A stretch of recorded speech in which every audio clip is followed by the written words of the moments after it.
But you will see it's not much different in this landscape as well. I mean, the origin of life and so on. Now,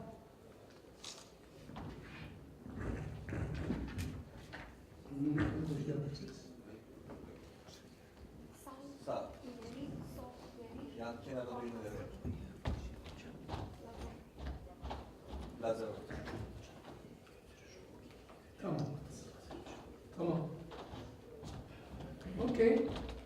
This problem of origin of life, I mean, can be started from different perspectives. One of them is this children's story of Three Little Bears and Goldilocks. And of course, you have to make some arrangements. I mean, this Goldilocks zone somehow is the region of space around the stars where the main component of life, the water, should be in the liquid form, and it has to be at right distance from the star, because almost all the ingredients or high C elements are almost everywhere in the universe if they are second or third generation stars. Now, shall we start from this Goldilocks zone, or we should we really start from Big Bang? Because we have to have a Big Bang where conditions for life is already implanted. I mean, why the universe is so fittingly good for life? This is one of the questions sometimes people try to elaborate on whatever. And also, why did it start 3.8 billion years ago on this planet Earth? It is about 800 million years after the creation of structure we call Earth. And in a Milky Way galaxy. Of course, we have many answers to these, but life itself is probably the most complicated process in the universe, much complicated than formation of stars or planets or galaxies, whatever. Now, we know we have this Big Bang picture, which is almost an iconic picture nowadays. For example, this 3-minute episode, which I found from, I don't know if I'll be able to run this. Anyhow, where this usual explosion, actually there is no explosion, sometimes our mathematicians show. Can we play this? I mean, this has to be a 3 minutes YouTube episode where one below. I mean, of course it goes, but I just wanted to make this claim that doesn't play. Anyhow, it's not so important. I'm sure everybody has seen much better versions of this Big Bang picture. But the earliest signal we have from the universe or from Big Bang is this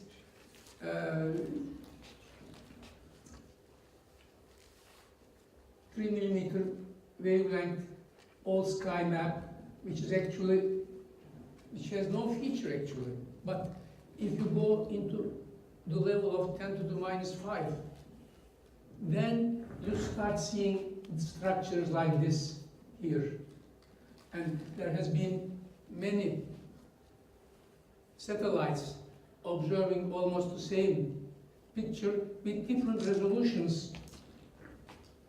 Even now, many people think that these two dark regions are the signs of these multiverse models where our universe had somehow collided with another one, and this is the signature of that, or we have also a recent model by Aydıner of Istanbul University, where in his model there is also some fitting, something fitting to these structures, which they think they are more than statistical fluctuations.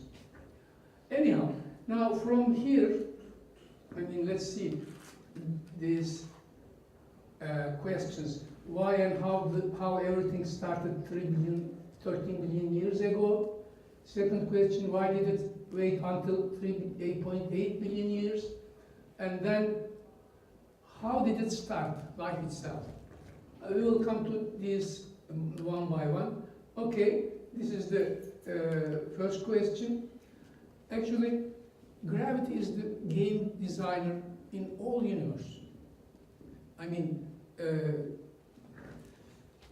when clouds big enough come together, it acts like to come together and they form stars, where this high Z element production starts, where it will lead to life sometime later. And sun and solar system is one of such second or third generation stars where enough high Z elements are already in the structure of Earth and other planets of solar system, although the Earth is most suitable in terms of Goldilocks zone. Actually, what happened by time? I mean, we have Milky Way happen, and then come the solar nebula, which is 5 billion years old. We will come to this red yellow spot later, but about 4.6 billion years ago, the condensation of Earth is, where is Earth? Oh, somehow removed. It's Mars here. No.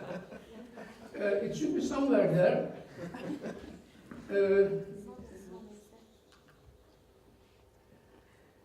But we know that universe is actually dead. I mean, stars and planets are not alive. Life is something else, which, I mean, every other celestial body can really do marvelous things like create jets or create various types of objects, but no one is as interesting as life. Now, let's come to the question of life. How was it defined and how is it studied in the history? I mean, sometimes it was thought that it was a divine gift. Only God can create life. Or sometime later in 19th century, we had come to the understanding that there was a life force different from everything else, and that was the source of life in essence. I mean, assuming that there was a creator, of course, was not accepted as a solution because it brings the other question, what created the creator? Therefore, we have to find a self-consistent solution which doesn't need this question. Okay, this difference between organic and inorganic, or living or non-living things was thought to be strictly compulsory one. But after the first quarter of 19th century, we have this Özel who synthesized one of the organic chemicals in laboratory. Then the view prevailed that same laws apply to living and non-living systems. Therefore, life can be created from non-living matter, spontaneously or gradually. Now, what is the basic difference of life from other organizations, so to speak. I mean, there is a property of matter which we also call complexity, an emergent property where a certain level of complexity is reached, then you have a new property. And in terms of, I mean, in this definition, for example, Chaison gives this energy flow rate as the measure of complexity.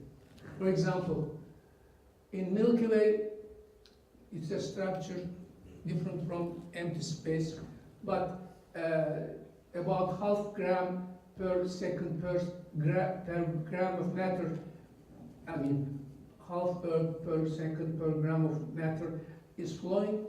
In stars, it reaches the sun. In a planet like Earth, it has the value of 75. In plants and simple organisms, it is calculated to be as 900. In animals, more developed organisms, it's 40,000. A human society, probably the most complex structure, they say, is again 500,000. It's almost a logarithmic scale, so that every more or less 10 times increase of energy flow creates a new structure or new property and anyhow, why did we come here? Okay, we define this Goldilocks region, and around all stars we can define such a region, and for low mass stars it is nearer to the star, for high mass stars it is further away. This understanding is essential because now we have at least 5,000 planets around stars in the Milky Way, more or less around the sun, and therefore we eventually want to look at if this life process, which starts from non-living to living systems, has also arisen in other stellar systems or planetary systems. Now, what was the situation on Earth? Now, about 4 billion years ago, or from 4.6 to 4 billion years, Earth was more like a hell, or quite frequent bombardment, and we have a crust, no crust, I mean it is almost like a magma, flowing fluid. But after 4 billion, I mean when it came to 4 billion years and less time, it became quite a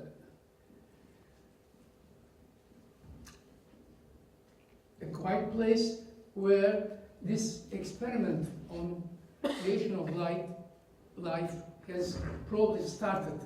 And this scene actually is, as you see, there is no trees or anything like that, but these structures are early remnants of life, as we will see later.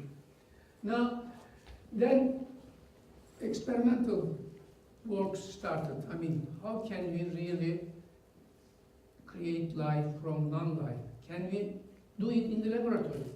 Yeah.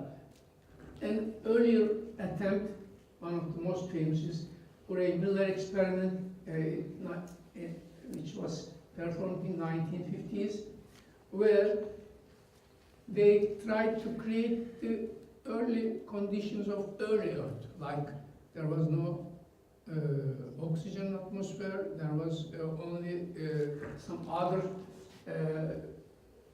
gases like methane,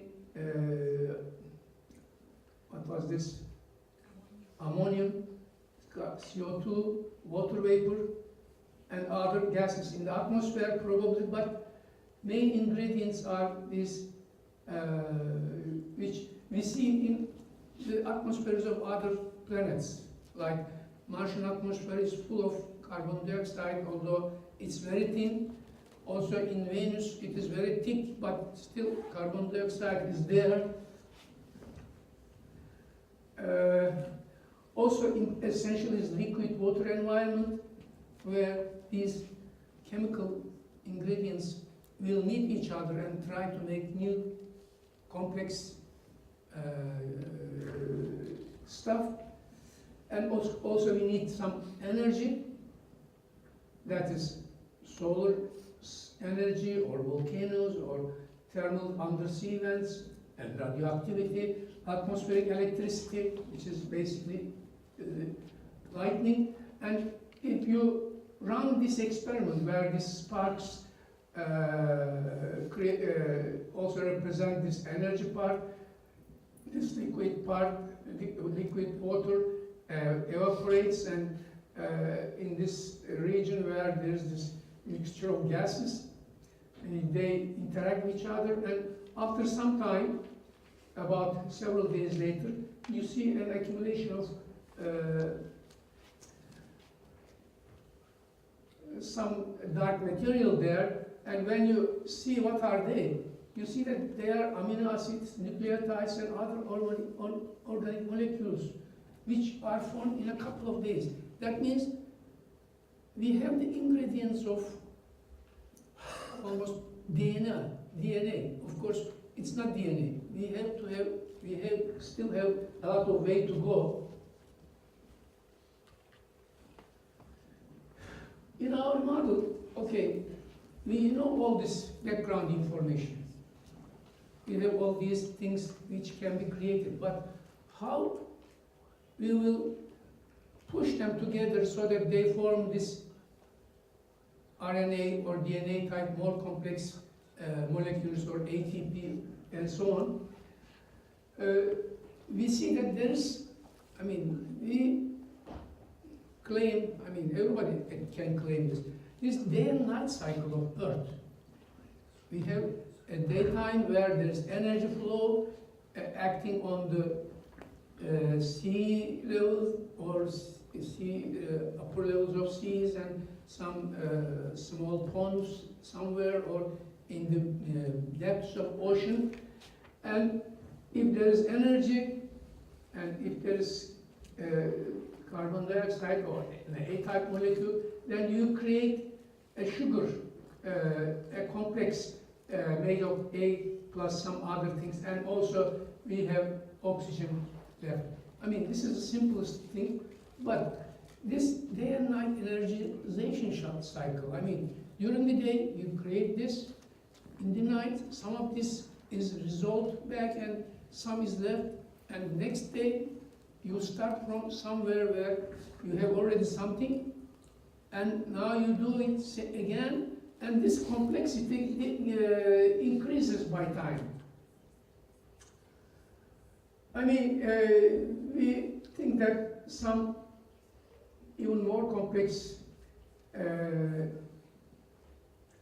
molecules and also these energy supplying molecules of life and this RNA world, which is really the previous version of DNA, where RNA can also catalyze itself, and so it can lead to DNA. Anyhow, this is our basis, and when we calculate all the carbonic material on Earth, including all the oil, all the coal, all previous life and present life, and put this into 3.8 billion light year perspective, it means that this much of complexity should be every day. This fraction of complexity of today will be there. Anyhow, I will not go into these. These are how these molecules can really form and dissolve and then reform and so on. Anyhow, there are other papers which really tell similar to what we have been telling. These are also other works. Also, this oxygen accumulation in the atmosphere, we have a history of it, and we can trace it back to pardon, 3 billion years old, and this is a logarithmic fraction. Therefore, there is almost a steady increase of oxygen, and then probably some steady level here. Therefore, I mean, amount of energy in the atmosphere by oxygen molecule can also be used to compare what we have calculated from using the all other organic material and so on, and they don't contradict each other. I mean, there is also similarly an increase of complexity as similar to Chasen's, and this is also a logarithmic scale. That means eventually this accumulation where day and night cycle is a real driving force, because every new day you start from somewhere not as low as previous day, and every time we really add chemical potential energy of the atmosphere and biosphere, and eventually we reach today. That is what I have already repeated by Chasen's numbers. I mean, this also shows that life will not stop at us. I mean, we are not the end product of life. I mean, it will really develop, and more complexity will probably come, and we can ask even, what is beyond Earth? I mean, is there life on other places, or also what our life can also develop into? I mean, this evolutionary acceleration is included in this reinforcing complexity increase. And by time we can create a galactic civilization, or there are already galactic civilizations where there are stars much older than Sun with this similar chemical ingredients. Okay, let's further. I mean, what will happen to Earth? We can really summarize everything here. This is the time, and this is actually lifetime of our civilization in a way. But we will come to its discussion, but this is an early slide where this Venus and Mars are compared to Earth, and this point is where we have discovered this radio communication by, if possible, interstellar other civilizations, which will become clear after a while. Then what we will be able to do on Earth? Either we will be able to reach a zero growth stability, so that we will not destroy Earth and we will be able to continue our development. But there is another possibility that we can really destroy ourselves in less than 10,000 years. If we are successful in zero growth stability, we can really go into a galactic civilization, or if there is some galactic instability, we can discuss its consequences later. I mean, some science fiction episodes discuss this already. Of course, they are not science, but they are based on more or less what we have. Now, how can we analyze this, what will happen to our civilization? Actually, Nikolai Kardashev has proposed a classification of civilizations in 1974, as early as that time, where he thinks that we have type 1 civilizations where energy of planet is basically comes from the star of this system. I mean, if we can really make use of all the energy that falls on Earth, we will rise to civilization type 1. Presently, we are really far away from type 1 because we cannot use all the solar energy that falls on Earth, only a very small fraction of it. Or when we succeed in using all the energy of sun by some celestial structure where we can really collect all the solar energy around the sun by a Dyson sphere, what they call, or sun's energy on other planets and so on. That will make us type 2 civilization.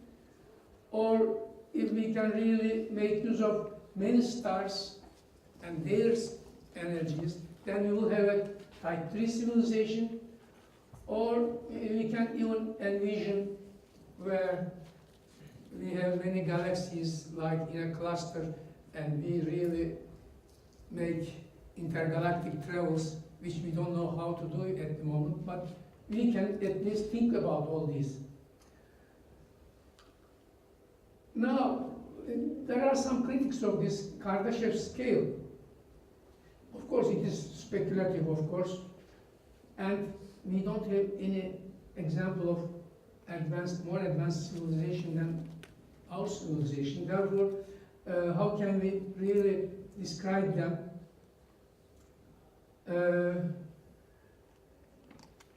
How we view our own civilization and what are the means of powering it. I mean, of course, you can find other things, but this is the only or most reliable thing we can use for looking ahead, what will come to us or what we will be able to do. There is another problem called Fermi's paradox. Many of you know it, that basically the paradox is this: how life started on Earth. It is just a gradual process and it can start everywhere else, and that means life should be very widespread in the galaxy and even in the universe. But why no extraterrestrials were able to visit us? We didn't visit any other stars, we know that, but they also didn't visit us. Therefore, if life is so simple to create, and also evolution is already available to every life, why anyone yet visited us or addressed us by communication and so on? Of course, there are many answers to this, and one answer we have also created in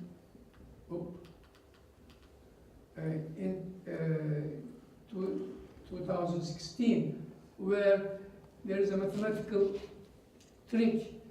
If you really look at the entire universe of some type, and if you really try to discover each element, after some time you start discovering the same elements again and again. Therefore, you stop searching, although there is still one part of it unsearched. And simulations show that this part could be as large as 20%. Probably Earth is in that 20% of unexplored region of stars or planets. Therefore, we didn't see any ETs yet. This is one of the answers, of course. Frank Drake also has another way of attacking the same problem. What is the number of civilization in a Milky Way type galaxy? He has this formula, number of communicative civilizations. He's a radio astronomer, and in 1960s, it has become quite fashionable whether there was already some communication between such developed systems and could we intercept them, because we developed radio technology and improved it quite well at that time, and we wanted to intercept such things. And there was an article in Nature in 1959 that such communications are already going, and we can really intercept some of them if we are clever enough.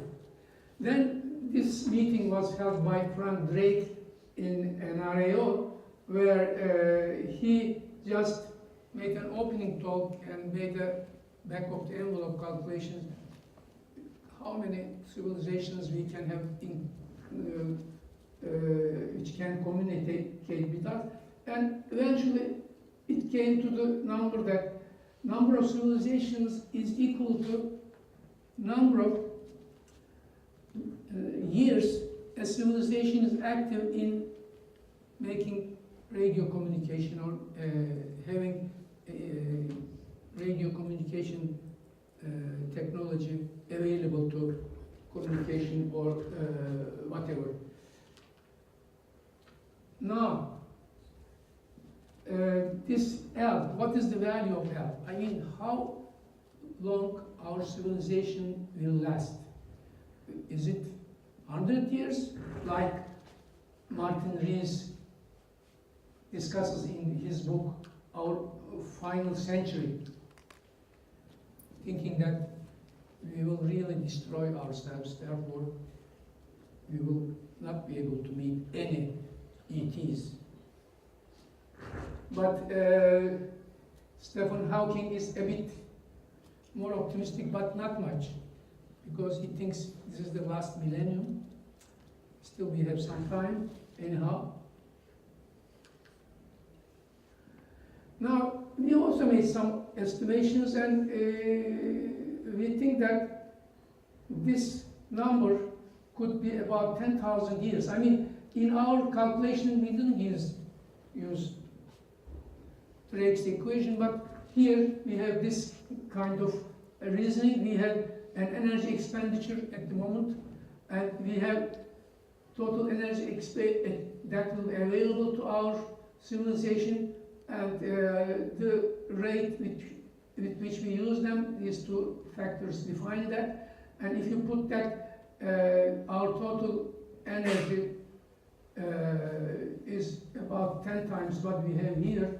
And if our footprint is 0.01, I mean, this is the total energy we use, I mean, amount of energy we use among the total energy.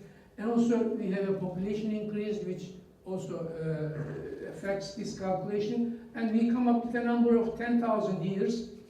Therefore now, 100 years, 1,000 years, 10,000 years, we have such a scale. That means, I mean, this L is also equal to number of communicatable civilizations, which is, that means there are 10,000 such advanced civilizations in the Milky Way. I mean, can we really estimate what is the nearest communicable civilization to our Earth? Now, Carl Sagan has a very optimistic guess that this number of life years is 1 million at least. Therefore, about 1 million civilizations are scattered in the Milky Way. Then, can we calculate what is the distance to nearest such a hypothetical, of course, we don't know any of them, but we think that it is a possibility. I mean, all physical laws, all educated guesses of our knowledge brings us to this discussion. I mean, for this, of course, either we can consider our galaxy as a surface of, thin surface of 100,000 light years across, or we can consider it as a volume of cylinder, and we can really use both of them and see what will happen if we divide these numbers, you know, 100, 10, 100, 1,000, 10,000, a million. Now, if it is n is 10, there are 10 such civilizations scattered in the Milky Way. I mean, distance is not less than 10,000 light years. Probably it is 30,000 light years. If there are hundreds of them, they are coming down to 5,000 to 9,000. If there are thousands of them, it will be about 3,000 light years from us. If there are 10,000 of them, there will be about 1,000 light years away, the first civilization which we can talk to. Of course, talking to them in a 1,000 light year distance is just say hello and wait 1,000 years and then get another hello. That's not meaningful, of course, but this theory. If there are 1,000,000 civilizations, probably nearest civilization is about 100 light years away. Now we have this radio technology since 1920s, I mean since 100 years almost. That means our first radio transmissions by Marconi, and actually even Ankara radio was started in 1927. I mean quite early, it's almost 80 some years. Therefore, this first Turkish news probably has reached 80 light years away. And we can calculate how many stars are there. And if that fits at least one communicable civilization. I mean, recently, as you know, this Kepler spacecraft found thousands of planets. And these are the sizes of these, and some of the various properties are really made in colors here, although they are just suggestive. They are not really true colors of these planets, but sizes are true.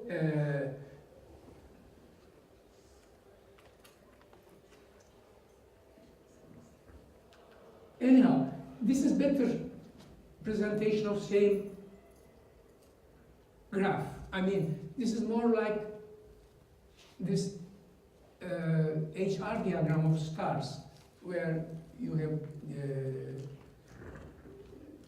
temperature versus color.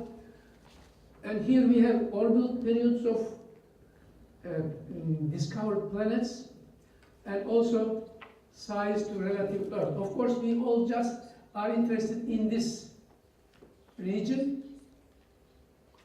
I don't know what this light means, this red line means, but anyhow, probably I took it from another presentation. But let me come, oh no, not here, there should be something else. Anyhow, that means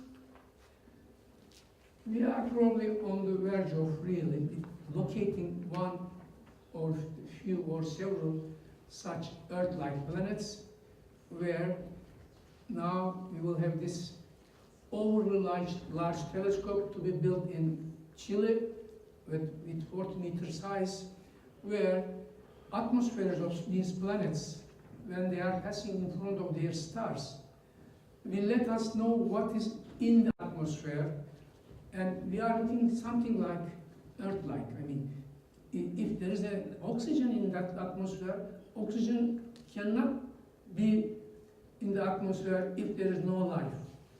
Oxygen is really byproduct of life, and if there is no supply of oxygen, continuous supply, it will eventually quickly catch other molecules and oxidize them.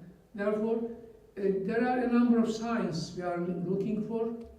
One of them is oxygen. The other is, for example, methane. Methane also a self-destructive molecule. In Martian atmosphere, there are observations that there are transient methane concentrations, which we suspect that probably under the Martian surface there are liquid water lakes where this ancient Martian life could still be there. Because Mars was smaller than Earth, it became available to life processes much earlier than Earth. But due to its small mass, this, it couldn't help its oceans, and all the oceans of Mars has evaporated about 2 billion years ago. Therefore, really today there is no life on the surface, but we are still expecting that under the ground there could be some life. And there are other places like this moons of Jupiter, like Europa, Ganymede, and Enceladus of Saturn, and Titan of Saturn, where we really suspect that we must be ready for surprises, which will show that if there is life on solar system at more than one place, then galaxy will be full of living planets. Therefore, probably this will give us a new impetus to search for our cousins or search for other classes in the Milky Way discussing the same problem and probably looking for exchange of ideas about the universe or about themselves. Thank you.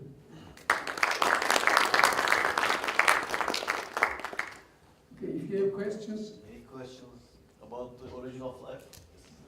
Please, sir. All your estimates are based on carbon-based life or other? Carbon-based life, of course. Yeah, there could be other forms of life, but this is what we know, and it seems that carbon is really the most flexible or most versatile element which can really create these life processes. And no one was able to show that, for example, silicon or carbon, other than carbon, can really go on and really create something. Of course, you cannot exclude this. Nature is always cleverer than us, and probably we will meet some surprises. Let them come. You would like them. It's not bad to be wrong. Let's be wrong and see silicium-based life, for example, or something else which you cannot think of. Is there any studies about the type of living things and if there exist other civilization? Of course there is not. Only science fiction authors really create many imaginative creatures, but usually they are based on what we know. They are not fully out of question. They somehow create their own reasoning to say that, okay, we have this 6-legged creatures which can fly and so on, but we don't know that. But they are good exercises for us to make our life bearable, I would say. Okay, thank you. Thank you.